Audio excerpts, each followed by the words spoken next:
Tá gravando aí, já tá?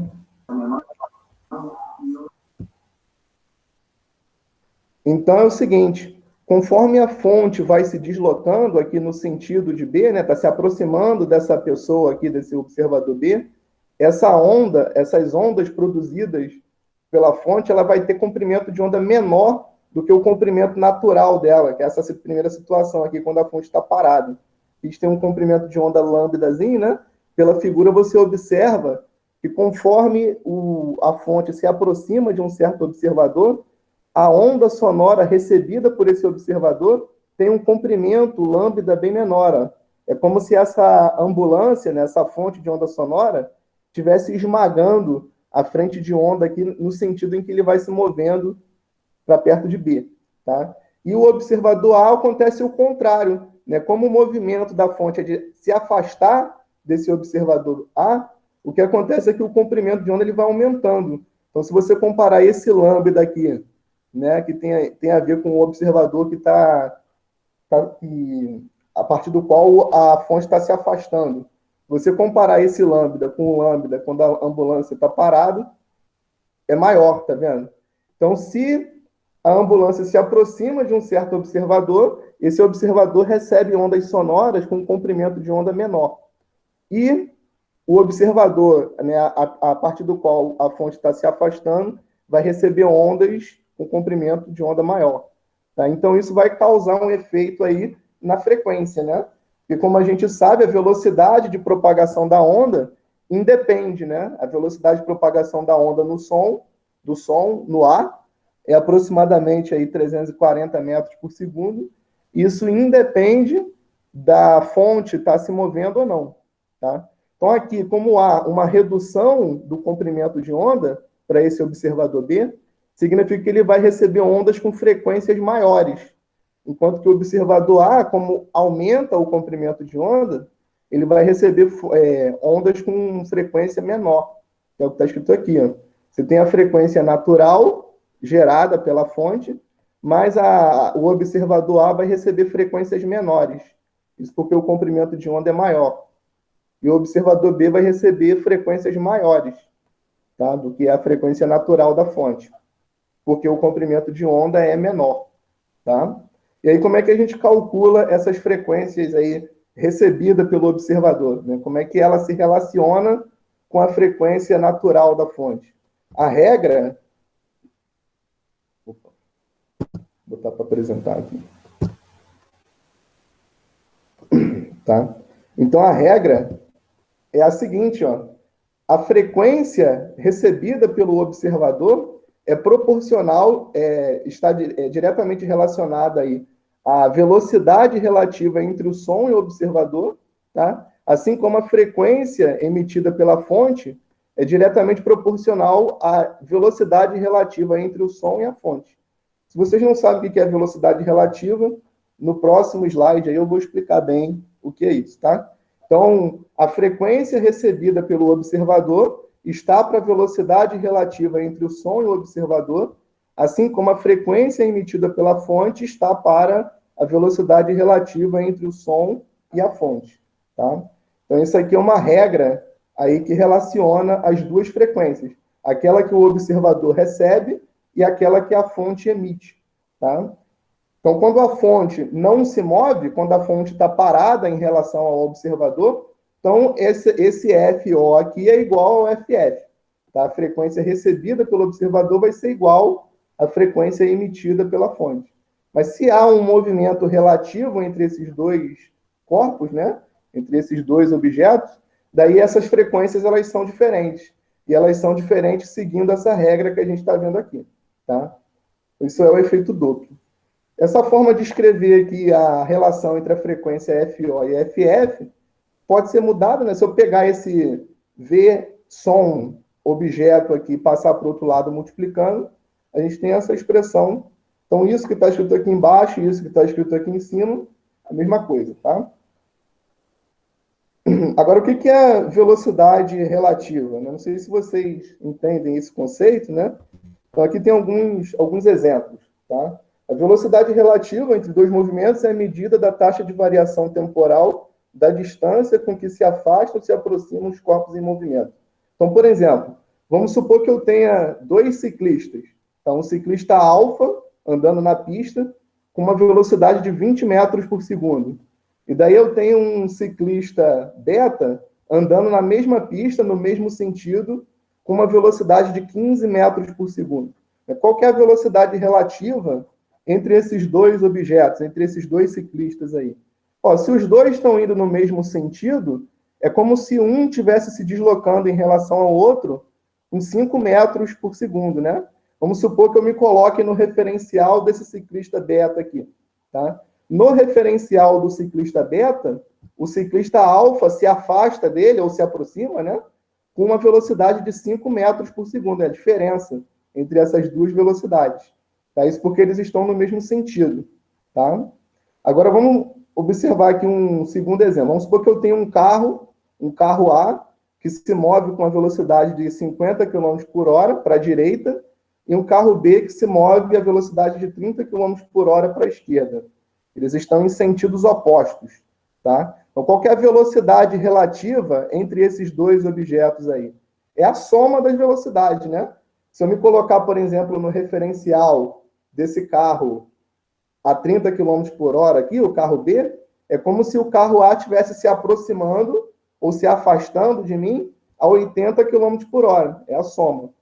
Tá? Então, é isso que a gente entende por velocidade relativa. Tá? Então, quando eu tenho um certo movimento da fonte em relação ao objeto, então eu tenho uma velocidade relativa do som em relação à fonte e também uma velocidade relativa do som em relação ao objeto, ao observador. Tá? Essas velocidades sendo diferentes, faz acontecer o efeito Doppler lá que a gente viu no início, que a gente definiu no início. Tá? Aqui tem um exercíciozinho aí para vocês entenderem bem esse conceito de velocidade relativa, né? Então, diz o seguinte, ó, se João dirige seu carro da cidade A com destino à cidade B, que fica a 360 quilômetros, e José vai de moto da cidade B à cidade A, pela mesma via, quanto tempo eles levam para se encontrar? Então, aqui é o seguinte, eles vão de encontro um ao outro, né? Eles estão se movendo em sentidos opostos. Se eu quero saber quanto tempo eles vão levar para se encontrar, basta que eu pegue aí a distância que eles têm que percorrer juntos, né, 360 quilômetros, e dividir pela velocidade relativa. Nesse caso, a velocidade relativa é 180, né? Porque eles estão em sentidos opostos. Se um tem velocidade de 80 e o outro tem velocidade de 100, um em relação ao outro se move com a velocidade de 180 quilômetros. Então, é como se o João tivesse ficado parado na cidade A e o José viesse em direção a ele com uma velocidade de 180 km. Tá? É isso aí que significa a velocidade relativa. Tá? Então, quando eu escrevo aqui nessa expressão V, som, objeto, né, o observador, na verdade, ou então som, fonte, eu estou me referindo à velocidade relativa do som em relação ao observador, nessa primeira expressão, e aqui a velocidade relativa do som em relação à fonte, na segunda expressão. Tá? Então, vamos entender isso num exemplo aqui, nesse exercício. Tá? Então, o exercício diz o seguinte, ó, uma sirene emite um som de 1000 Hz e move-se de você para uma rocha a velocidade de 10 metros por segundo. Então, imagina que você, né, tá parado aí, perto de uma rocha, e aí uma sirene está saindo de perto de você e indo em direção à rocha, com uma velocidade de 10 metros por segundo. Qual é a frequência do som que você ouve proveniente diretamente da sirene em movimento? Então, eu quero saber qual que é o som, qual que é a frequência que eu vou ouvir, né, que eu vou receber dessa onda emitida pela sirene. Ó, a sirene está emitindo uma onda de frequência 1000 Hz, mas eu não vou receber 1000 Hz, porque existe um movimento relativo entre a sirene e eu, né, ou você, no caso, né? Estando parado e a sirene se movendo em relação a você, então existe um movimento relativo aí, tá? Uma vez que existe esse movimento relativo, a frequência que você recebe é diferente da frequência emitida pela fonte, que é a sirene. Então, como é que eu faço para descobrir essa frequência aí que você recebe? Primeiro, a gente tem que pegar aqui as informações que a gente tem no enunciado, né? Então, a primeira informação que a gente tem é que a frequência emitida pela fonte é uma frequência de 1000 Hz, tá?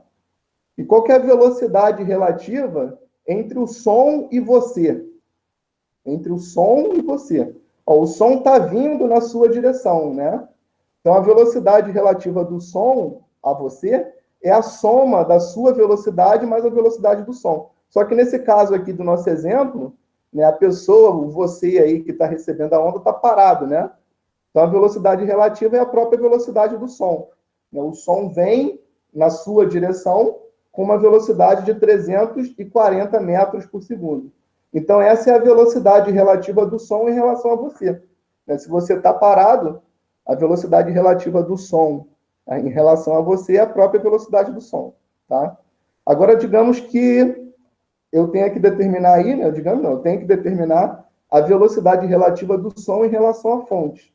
Ó, a fonte está se afastando de mim, né? Está se afastando, está indo para longe. E a onda sonora está vindo na minha direção. Tá? Então, a onda sonora ela é oposta ao movimento da fonte. Eles estão se movendo em sentidos opostos. Então, nesse caso, a velocidade relativa é a soma das duas velocidades. Então, se eu sei qual que é a velocidade com que a fonte se afasta de mim, e eu sei qual que é a velocidade que o som se aproxima de mim, a velocidade relativa do som em relação à fonte é a soma dessas duas velocidades. Então, se essa daqui do som vale 340 e a velocidade da fonte vale 10, essa soma é 350. Tá? Então, qual que vai ser a frequência que eu vou receber? A frequência que eu vou receber é dado por essa formulinha que a gente acabou de ver aqui nesse slide, né? Ó, a frequência do observador, o observador do nosso exemplo aí é você, tá? É a frequência da fonte, que é 1000, vezes a razão aí entre as duas velocidades relativas, do observador em cima e da fonte embaixo. Tá? Então, a frequência que você recebe vai ser 1000 vezes a razão entre esses dois valores aqui, que a gente já entendeu que vale 340 e 350, né? Então, vai ser 340 em cima e 350 embaixo, tá? Então, se você fizer essa conta, você vai ver que dá aproximadamente 970 Hz. Ou seja, você vai ouvir uma frequência mais baixa do que aquela emitida pela fonte. Tá? Por que a frequência é mais baixa? Porque a fonte está se afastando do observador. Então, se a gente voltar lá no nosso primeiro slide, ó, quando eu tenho a fonte se afastando do observador, tá? Se a gente olhar para esse observador A aqui, a fonte está se afastando. Então, o que acontece com o comprimento das ondas sonoras que chegam em A? Cresce, ó, aumenta. Então, se o comprimento de onda aumenta, a frequência diminui, né? Então, a gente viu aí no nosso exemplo numérico que se a fonte se afasta, a frequência recebida pelo observador é menor do que a frequência emitida pela fonte, tá? Então, se a frequência é menor, o que eu posso dizer a respeito desse som que eu ouço aí, que você ouve, no caso, né? É mais agudo ou mais grave que o som emitido pela sirene? Ele é mais grave, né? A gente aprendeu aí algumas aulas atrás que essa qualidade de grave ou agudo está associada à frequência. Então, se eu tenho um som de baixa frequência, de grande comprimento de onda, esse som ele é grave, né? É um som grosso, tá? Agora, se por acaso eu obtivesse aqui uma frequência maior, aí eu teria um som agudo, porque a frequência maior está associado ao agudo, né? Aquele som mais fino, tá ok? Alguma dúvida aí? Então, esse fenômeno de efeito Doppler é o que acontece, por exemplo, aí quando a gente está assistindo na televisão uma corrida de Fórmula 1, né? Não sei se vocês já perceberam. Quando a gente está observando um carro de Fórmula 1 se aproximar da câmera, né, que está recebendo aquele som do carro, a gente ouve um barulho bem agudo, né, bem fino. Isso porque ali eu tenho uma frequência alta, né? A fonte, que é aquele carro, está se aproximando. Então, quando a fonte se aproxima, o comprimento de onda é pequeno, a frequência é alta. daí o som é agudo. Depois que o carro se afasta da câmera, ele começa a ir para longe, aí aquela fonte está se afastando. Ou seja, o comprimento de onda emitido ali aumentou de tamanho. Daí a frequência diminui e aí o som fica mais grave.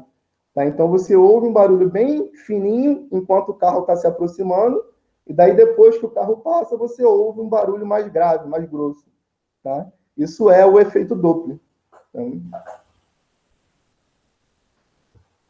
beleza? Vocês estão entendendo aí, né? É um conceito que não é muito complicado, não. A parte mais complicada aí de resolver problemas sobre efeito Doppler é aqui na hora de você determinar as velocidades relativas. Tem que conseguir interpretar muito bem aí o texto do enunciado para não errar nessa parte, tá? Então, entendam bem aí essa questão da velocidade relativa para poder fazer os exercícios da lista. Inclusive, eu coloquei a lista lá na plataforma hoje, à tarde. Eu não sei se vocês já viram. Então, a semana 4 já está liberada lá já, tá? Continuando a resolução aí desse problema, ele pergunta o seguinte, agora na letra B. Ó, qual é a frequência do som que você ouve proveniente diretamente da rocha? Né? Então, aquele som da sirene vai colidir na rocha e vai refletir, vai voltar, né? Então, qual que é o som que eu ouço diretamente da rocha? Ó, a frequência que eu ouço da rocha é a própria frequência que a rocha emite, né? Porque eu, em relação à rocha, né, ou você, em relação à rocha, estão parados, tá? A rocha está parada lá, e você está aqui a uma certa distância dessa rocha, parado em relação a ela, né? Então, a frequência que aquela rocha vai emitir da onda refletida é justamente a frequência que você vai receber, tá? Mas qual que é a frequência que essa rocha emite? É a frequência que ela recebe da sirene que está se aproximando dela, tá? Então, agora eu tenho que calcular a frequência que a rocha recebe da sirene que está se aproximando, tá? Que é o que é feito aqui nesse outro slide. Então, aqui está dizendo, ó, a frequência que você recebe é a própria frequência que a rocha recebe da sirene que está se aproximando dela. Então, como é que eu faço para calcular essa frequência que a rocha recebe da sirene que está se aproximando? Eu uso a mesma regra, o mesmo método, né? Preciso achar as velocidades relativas aí. Agora, o observador é a rocha, tá? Então, a sirene, ela está se aproximando da rocha. Qual que é a velocidade relativa do som em relação à rocha? Ó, como a rocha está parada, a velocidade relativa do som em relação à rocha é a própria velocidade do som, que é 340 metros por segundo. E qual que é a velocidade relativa do som em relação à fonte? Ó, agora a fonte está se aproximando do observador, porque eu estou no referencial da rocha. Então, o som vem numa direção e a fonte vem na mesma direção. Então, a velocidade relativa é a diferença. É o mesmo caso lá do ciclista, né? Se eu tenho um ciclista na frente com uma certa velocidade e um ciclista atrás com outra velocidade, a velocidade relativa é a subtração, uma menos a outra, tá? Então, aqui, ó, a velocidade relativa do som em relação à fonte é 340 menos 10, que é 330. Tá? Então, jogando aí na nossa regrinha do efeito Doppler, qual que vai ser a frequência que a rocha vai receber? E, consequentemente, a frequência que você vai receber da rocha. É a frequência natural da fonte, que é 1000 Hz, tá? Vezes essa fração, esse quociente, entre a velocidade relativa da rocha, né, do som em relação à rocha, que é o observador, e do som em relação à fonte. Tá?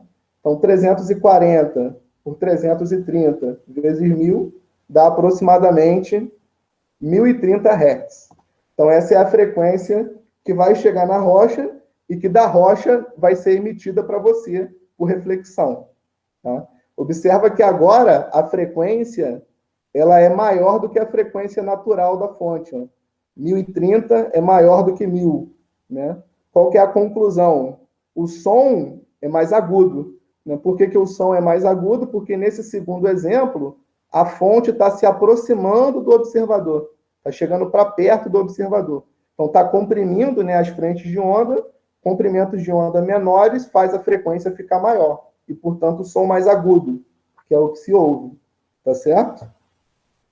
Então, isso aí é o efeito Doppler.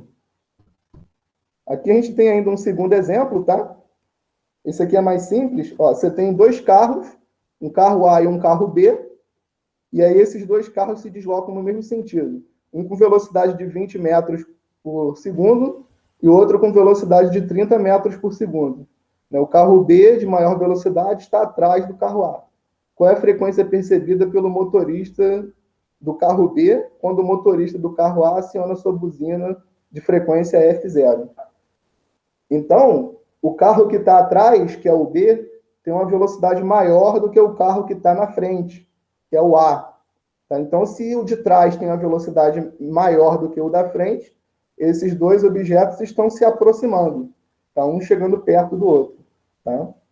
Então, qual que é a velocidade relativa do som em relação ao carro B, que é o observador aí, né? É a soma da velocidade do som, que é 340, com a velocidade do carro B. Né? É a soma porque o som está vindo na direção do carro B, né? do motorista do carro B. Então, se está vindo um contra o outro, a velocidade relativa é a soma. Certo?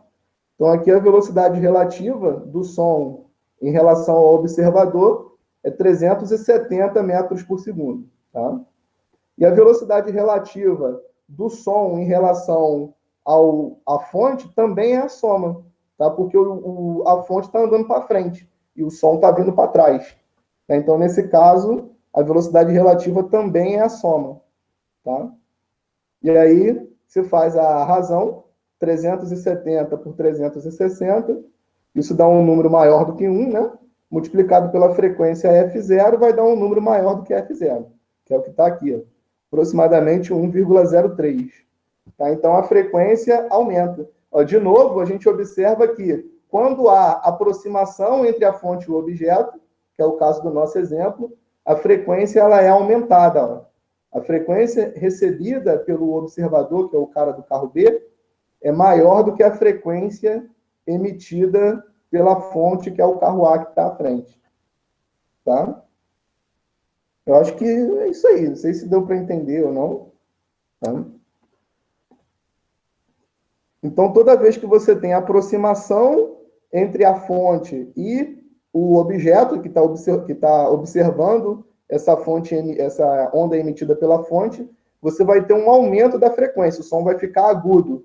E toda vez que você tem um afastamento da fonte em relação ao observador, você tem uma diminuição da frequência e o som fica grave.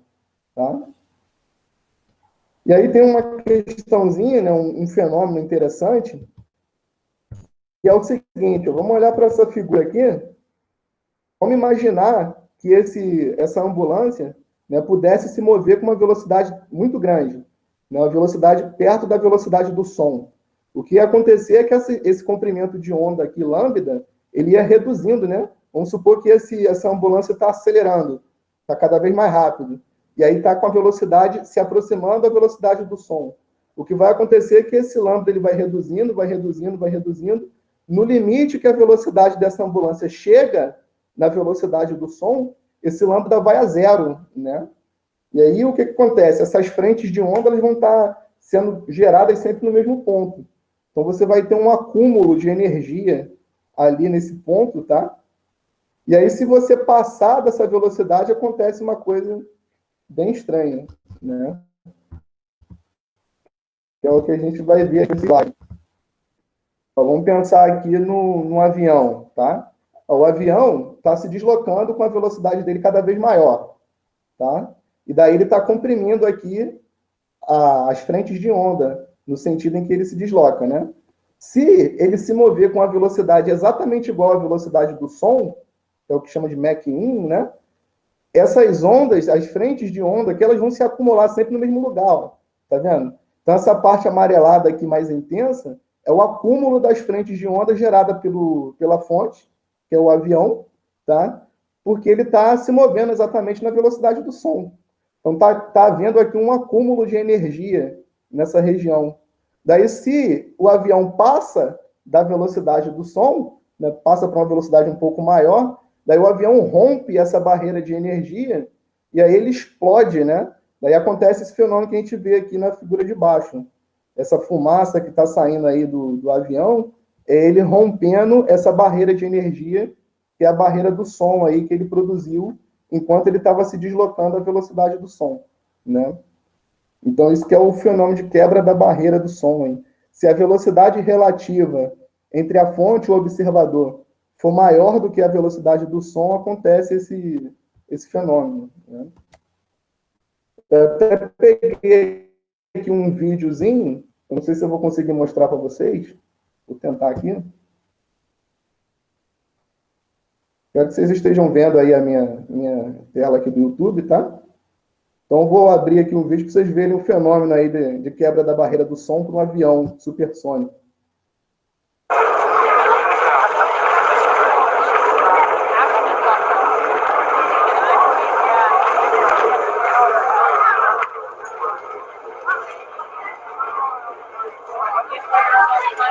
Olha lá. Uhum.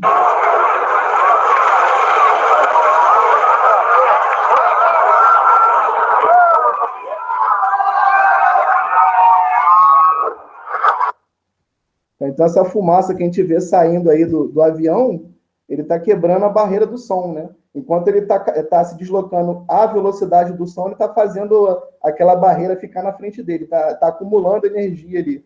Daí, se ele passa da velocidade do som, ele rompe aquela barreira e causa aquela explosão que a gente viu. Nesse vídeo aqui não dá para ouvir, mas faz um barulho estrondoso, né? Que é até perigoso para o ouvido da gente se estiver perto, né? Então, esse é o efeito Doppler, tá? Alguém tem alguma dúvida aí da lista? Vinícius, boa noite. Eu não sei se você falou no começo da aula, porque eu cheguei um pouco atrasada, da questão da dúvida que eu botei lá no fórum, em relação ao questionário que fechou já, o questionário da semana passada. Mas qual foi a dúvida? Eu estou até com ela aberta aqui, porque na questão do questionário, né, que da resposta na hora. Ah, eu vi, sim. Então, qual era a dúvida? Você pode lembrar para mim? Lembro, em relação, porque dava lá a proporção do comprimento de onda, né, em relação ao eu acho que eu tinha entendido que era em relação ao harmônico, e não, mas é a proporção do comprimento em relação a L, que é o comprimento da corda. Aí, um é lambda sobre 4 e o outro é lambda sobre 2, né? Isso. Eu tinha entendido que lambda sobre 4 são harmônicos de números inteiros ímpares, e lambda sobre 2, harmônicos de números inteiros pares. Não necessariamente, pode ser ímpar também, tá? Não tá, só que a questão específica que eu coloquei lá estava assim, a resposta, né? Nessas condições, é correto afirmar que L, não falou harmônico, falou que L, e L é o comprimento de onda, né? Isso, é um comprimento fixo, né? Isso, é o múltiplo inteiro ímpar de lambda sobre 4. Isso. Aí, a resposta que você tinha marcado certo era verdadeiro. Sim. Mas, no caso, o L é fixo, ele não varia se ele é par, se ele é ímpar, né? O L é fixo. Aí o que acontece é o seguinte, quando você tem uma onda estacionária daquele tipo, como é que era a onda estacionária que estava lá? Ela não tinha uma boca aberta de um lado e fixa um ponto fixo do outro?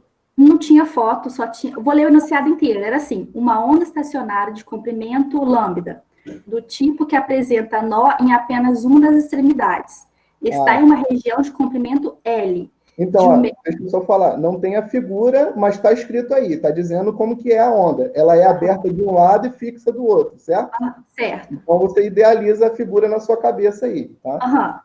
Aí, o que acontece? Quando você tem uma onda desse tipo, esse tipo de onda estacionária, você conta os harmônicos medindo a quantidade de 1/4 de comprimento de onda, tá certo? Certo. Então, só quando você tem uma onda estacionária que está presa num ponto, está fixa num ponto e está aberta no outro, a quantidade, né, o nível, a ordem do harmônico é dada pela quantidade de 1/4 de comprimento de onda, tá? E aí, nesse caso, só se aceita os harmônicos ímpares. Não tem como, nesse exemplo, em casos como esse, você ter uma quantidade par de 1/4 de comprimento de onda ali. Você vai ter sempre um número ímpar de 1/4 de comprimento de onda, entendeu?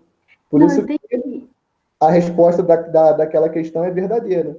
Então, eu entendi isso. Para minha cabeça era isso, que o número de harmônicos que seria ímpar. Lá, botou o comprimento de onda ímpar. Não, comprimento de onda não. Falei errado. Botou que é o comprimento do meio, L, o comprimento total. Então, o comprimento L do meio é uma quantidade ímpar de 1/4 de comprimento de onda, não é isso que está lá? Ah, eu entendi errado, então. Para mim, L era um tamanho fixo que não... Em geral, quando você tem uma onda estacionária, o L é fixo, entendeu? Mas se a onda que você está produzindo nesse L fixo é uma onda desse tipo, onde um lado é fixo e do outro é aberto, você vai ter sempre ali uma quantidade ímpar de 1/4 de comprimento de onda. É exatamente o que está escrito no texto lá da questão. Então a resposta é verdadeira mesmo, tá certo. Ah, então tá. Porque assim, eu joguei números aleatórios, não, joguei números para tentar entender. Exemplo, se eu tenho o lambda, né, valendo 2,5, né? E o meu comprimento L vale 6, eu vou ter esse tipo, né? Eu vou ter 2 ondas e um pouco, né? Você tem que contar 1/4 de comprimento de onda, né? Você está dando um exemplo aí que é difícil de medir 1/4 de comprimento de onda, né? Entendi. Vamos supor que 1/4 do comprimento de onda seja 50 centímetros, tá? 1/4. Uhum. Se 1/4 é 50 centímetros, quanto que é um comprimento de onda inteiro? 4 vezes isso, certo? Uhum. 4 vezes isso é o quê? 2 metros, tá? Então, se você tiver um comprimento L, por exemplo, deixa eu pensar aqui no exemplo.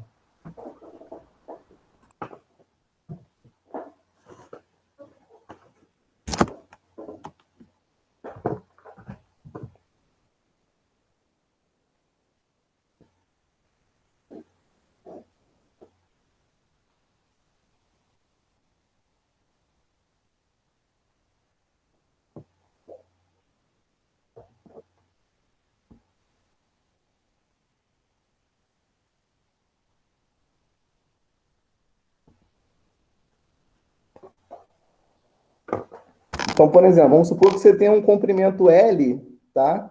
Que é 1,5 metro, 3 vezes meio metro. Se 1/4 do comprimento de onda vale meio metro, então você vai ter 3/4 de comprimento de onda aí, né? E aí esse é um caso onde você tem um número ímpar vezes 1/4 de comprimento de onda. Então, nesse exemplo, se você tem um L de 1,5 metro e você tem uma onda tal que 1/4 do comprimento de onda dela é meio metro, você vai ter aí uma onda desse tipo. De um lado é fixo, do outro é aberto. Tá? Inclusive, nesse caso, como são 3 vezes 1/4 de comprimento de onda, você está no terceiro harmônico. Tá? Então, é assim que mede. O próximo harmônico de uma onda desse tipo não vai ser o quarto harmônico, porque não é possível você ter harmônicos pares para uma onda que é fixa de um lado e aberta do outro. Tá? Então, qual que vai ser o próximo harmônico de uma onda desse tipo? O quinto harmônico. Do terceiro, você vai para o quinto. Porque não tem como, não existe a possibilidade de você ter uma onda fixa de um lado e aberta do outro, com uma quantidade par de 1/4 de comprimento de onda ali dentro. Tá? Tem que ser sempre um número ímpar. Então, se eu estou no terceiro harmônico, com 1,5 metro, né? Uma largura de 1,5 metro, um comprimento de onda de meio metro, o próximo harmônico que eu vou conseguir ter ali é o quinto harmônico, entendeu? Aí o comprimento de onda vai diminuir, mas aquele comprimento L ele vai permanecer o mesmo. Entendi. Tá? Tá. Então, ó, voltando, recapitulando aí. Quando a onda é do tipo que num ponto ela é fixa e na outra extremidade é aberto, só nesse caso você mede a quantidade de harmônicos pela quantidade de 1/4 de comprimento de onda que tem ali dentro. Tá? E aí, nesse caso, os harmônicos são contados em números ímpares. 1, 3, 5, 7, 9, por aí vai. Tá? Os outros dois casos de ondas estacionárias, né, que é fixo nos dois lados, ou então aberto nos dois lados, você não conta os harmônicos medindo quartos de comprimento de onda. Você conta os harmônicos medindo metade de comprimento de onda. Tá? E aí você pode ter tanto números ímpares como os números pares. Tá? Então, nesses outros dois casos, você pode ter o primeiro, o segundo, o terceiro, o quarto, o quinto, o sexto. Tá? Pode ser qualquer número inteiro, seja ele par ou ímpar. Isso quando você tem esses outros dois tipos de onda, aberto nos dois lados ou fixo nos dois lados. Tá? Só naquela onda que é fixa de um lado e aberta do outro que você mede os harmônicos em 1/4 de comprimento de onda. E é só nesse caso que só existem os harmônicos ímpares. Tá? Vinícius, deixa eu te perguntar, a lista 3 que você passou, na questão 3, você pediu para a gente poder determinar a faixa de comprimento de onda. Nessa questão, aí você deu duas frequências diferentes, né? Aí você queria que eu calculasse o comprimento de onda para 20 Hz e o comprimento de onda para o outro? É a E lista depois, 3? quê? Lista 3? É, Está aparecendo número aí? 3 também. Você deu duas Está frequências. aparecendo aí? Você quer dois comprimentos de ondas diferentes ou você quer a diferença dessas duas frequências? Qual que é? Apareceu a lista. Questão 3. Você está vendo a lista aí no computador ou não? Oh, Tá. Então, a faixa compreendida entre 20 e 20 mil corresponde ao intervalo possível de ser ouvido, né, pelos seres humanos. Considerando que no ar a velocidade do som é de 340 metros por segundo, determine a faixa de comprimento de onda correspondente ao intervalo audível. Então, é o seguinte, eu vou explicar aqui como é que faz a questão e você vê se responde a sua dúvida. A frequência audível não varia do 20 ao 20 mil? Sim, aham. varia do 20 ao 20 mil. E a gente sabe que a velocidade é sempre 340, né? Então, se eu sei aqui qual é o intervalo, né, quais são os valores extremos que eu posso ouvir em termos de frequência, eu posso determinar também quais são os valores extremos que eu posso ouvir em termos de comprimento de onda, né? Qual que é o comprimento de onda correspondente a essa frequência aqui, de 20 Hz? É só pegar essa velocidade e dividir por essa frequência, né? Vai dar 17, né? Ó, 34 por 2 é 17. Então, Eu, essa frequência, esse é o comprimento de onda correspondente à frequência de 20 Hz. Como é a menor frequência, então é o maior comprimento de onda, né? Agora, se eu pegar essa velocidade e dividir pela outra frequência, que extremiza aí o intervalo audível, eu vou descobrir qual que é o menor comprimento de onda possível de ser ouvido, né? Então, se eu divido 340 por 20 mil, dá 0,17, 0,017, né? Se eu pegar 17 e dividir por mil, né? Porque se você divide 340 por 20, dá 17, dividido por 20 mil, é só pegar 17 e dividir por mil. Então, é 0,017. Tá? Então, qual é o comprimento de onda correspondente à frequência de 20 mil Hz? É 0,017 metros. Tá? Então, qual que é o intervalo de comprimentos de onda que eu posso ouvir? Eu posso ouvir desde do menor comprimento de onda possível, que é 0,017 metros, até o maior comprimento de onda possível, que é 17 metros. Entendeu? Então, esse que é o intervalo, né, da faixa do audível, quando eu estou me referindo não às frequências, mas sim aos comprimentos de onda. Eu posso ouvir desde o comprimento de onda 0,017 até o comprimento de onda de 17 metros. Tá? Se eu pego um comprimento de onda maior, aí eu não ouço mais. Se eu pego, maior do que 17 no caso, né? Se eu pego um comprimento de onda menor do que 0,017, também eu não ouço mais. A faixa do audível é entre esses dois valores, o comprimento de onda. Tá? entendi, obrigada. Mais alguma outra questão aí? Essa lista 3 aí, em relação às outras duas, está bem mais simples, né?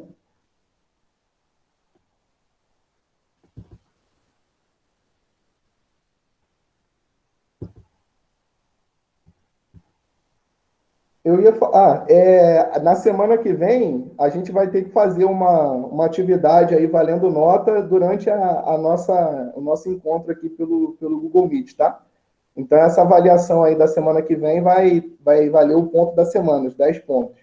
Na semana que vem, a lista e o questionário, eles são só de revisão, não vai valer ponto nenhum, não, tá? Então, o que eu pretendo fazer é colocar as listas da semana 1, 2, 3 e 4 lá naquele lugar reservado para a lista na semana 5, tá? E o questionário, eu vou colocar o questionário com todas as questões que eu passei nas semanas anteriores, para vocês darem uma revisada aí. E aí, na quinta-feira, a gente vai fazer uma avaliação durante o nosso encontro. Aí, essa avaliação provavelmente vai ser pelo Kahoot, né? Eu vou tentar montar a atividade no Kahoot. Aí, se eu não conseguir fazer a atividade no Kahoot, aí eu vou montar um questionário pelo formulário. Aliás, foi até bom falar que eu tenho que mandar para vocês a lista de presença para vocês assinarem.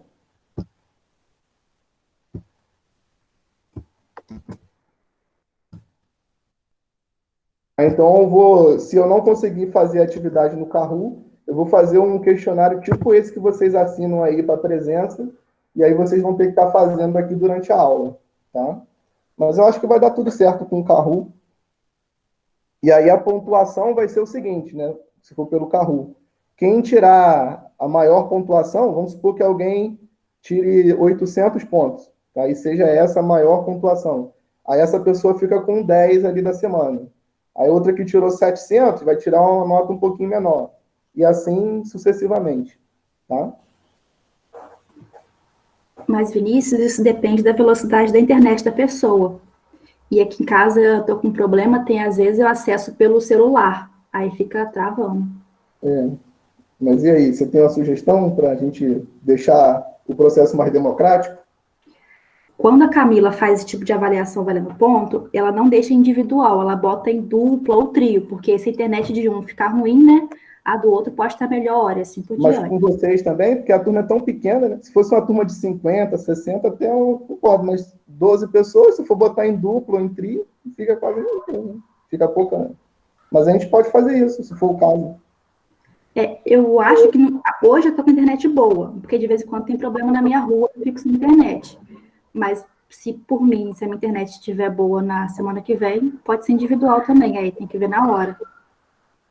Mas também eu estava pensando no seguinte, a minha intenção não é dar menos que 6 para ninguém não, entendeu? Porque aí depois vai dar trabalho para todo mundo, né? Então eu estava pensando assim, se você não fez, ficou com a menor pontuação, vamos supor que um tirou 800 e tu tirou 50.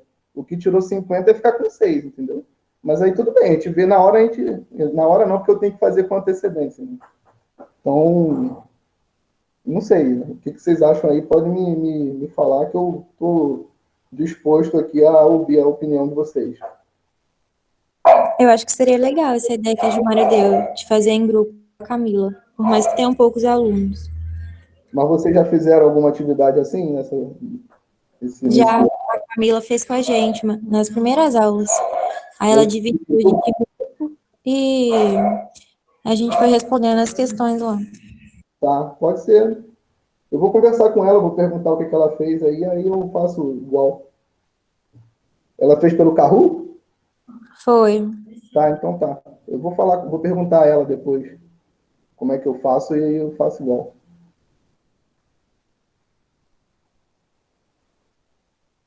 Tem que ser 4 grupos, né? Com 3, porque são 12 pessoas. Então a gente faz 4 grupos com 3, ou então 6 duplas com 2, né? Porque duplo. Aí as perguntas vão ser teóricas, né? Provavelmente vai ter questão conceitual, né? Sem conta, e questão com conta também, uma ou outra. Mas aí, se tiver com conta, vai ser uma conta bem, bem fácil, né?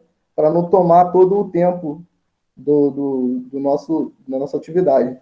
Porque, por exemplo, eu estou pensando em colocar aí umas 10 ou 12 questões, né? Que aí dá para contemplar aí todas as 4 semanas. E se cada uma das perguntas aí durar uns, sei lá, quantos minutos mais ou menos que dura? Vamos supor que eu coloque 10 questões. Se cada uma durar 4 minutos, dá para fazer em 40 minutos. Então, é um tempo bom que cabe aqui no nosso intervalo de aula aqui, né? Então, as questões elas vão ser aí para ser resolvidas em, no máximo, 4 minutos, tá? Vai ser nada muito grande, não. Beleza? Alguma dúvida aí com relação ao conteúdo de hoje, das listas de exercícios? Pode perguntar que eu respondo. Assine a lista de presença, tá?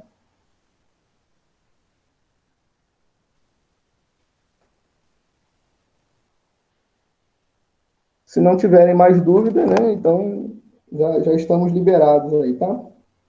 Se eu tiver mais alguma informação para passar que eu tenho esquecido de falar aqui, eu mando por mensagem lá na plataforma lá. Boa noite.